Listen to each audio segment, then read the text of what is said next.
राजस्थान में एक के बाद एक बड़े हादसे हो रहे हैं, सड़क हादसे। सबसे इम्पोर्टेंट बात है कि जोधपुर के बाद भी राजस्थान सरकार ने सबक नहीं लिया और एक और हादसा जयपुर के शाहपुरा में हो चुका है, जिसमें 2 लोगों की जानें चली गई। सरकार जब तक आरटीओ डीटीओ को निर्देश जारी नहीं करेगी, बार बार चेकिंग का निर्देश उनको नहीं देगी, तब तक ये हादसे ऐसे ही होते रहेंगे। इस बारे में हमने कई लोगों से बात की। तो मैं सरकार को उसमें ये है कि उस बसों में जैसे जैसे कैपेसिटी इतने बंदों की कैपेसिटी है, लेकिन उसमें ठूस ठूस के भर के ले जा रहे हैं 100-100, 150-150 बंदे। तो उस हिसाब से किसी का निकलना हो, किसी का ना हो। देखो, उस हिसाब से मैं सरकार को ये आदेश करना चाहता हूँ कि उसी परमिट बस सभी जगह बस हो, गाड़ी हो, कोई भी वाहन हो, उसमें परमिट से उनमें चेक करे जाए। उसमें जितने उनमें कैपेसिटी है उतनी कैपेसिटी के उसमें बंदे हो। इन्हीं कार्रवाई की जाए, इन पर सख्त कार्रवाई की जाए, जिससे आगे वाले भविष्य में इन प्रकार का कोई भी हादसा ना हो। सरकार को तो जो ये स्लीपर बसें हैं बैन कर देनी चाहिए, क्योंकि इनकी जो मैन्युफैक्चरिंग है वही गलत है।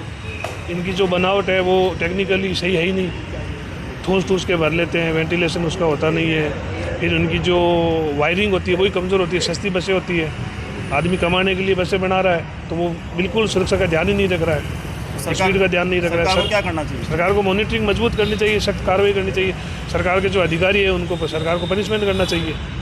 बसें हैं उनकी जांच की जाए, उनको जो परमिट दिया जाना चाहिए वो चेक किया जाए, उसके बाद ही उनको परमिशन दी जाए कि वो ऑन रोड चलें। क्योंकि जो हादसे होते हैं उनमें लोगों की, उनके परिवार की बहुत समस्याएं हो जाती हैं।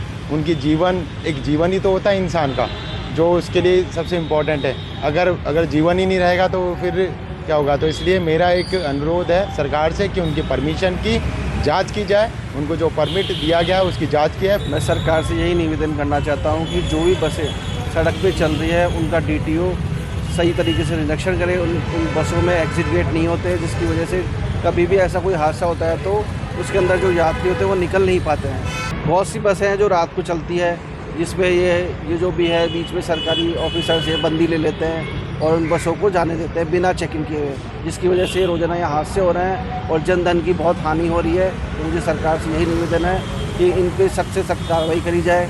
तो सरकार को सख्त कदम उठाना चाहिए, क्योंकि जिन जिन लोगों से बात हुई है एक ही सवाल उनके मन में है कि सरकार कब जागेगी और कब इन बसों के खिलाफ सरकार एक मुहिम तैयार करेगी ताकि लोगों की जान बचाई जा सके। राज नारायण शर्मा, राष्ट्र टीवी, जयपुर।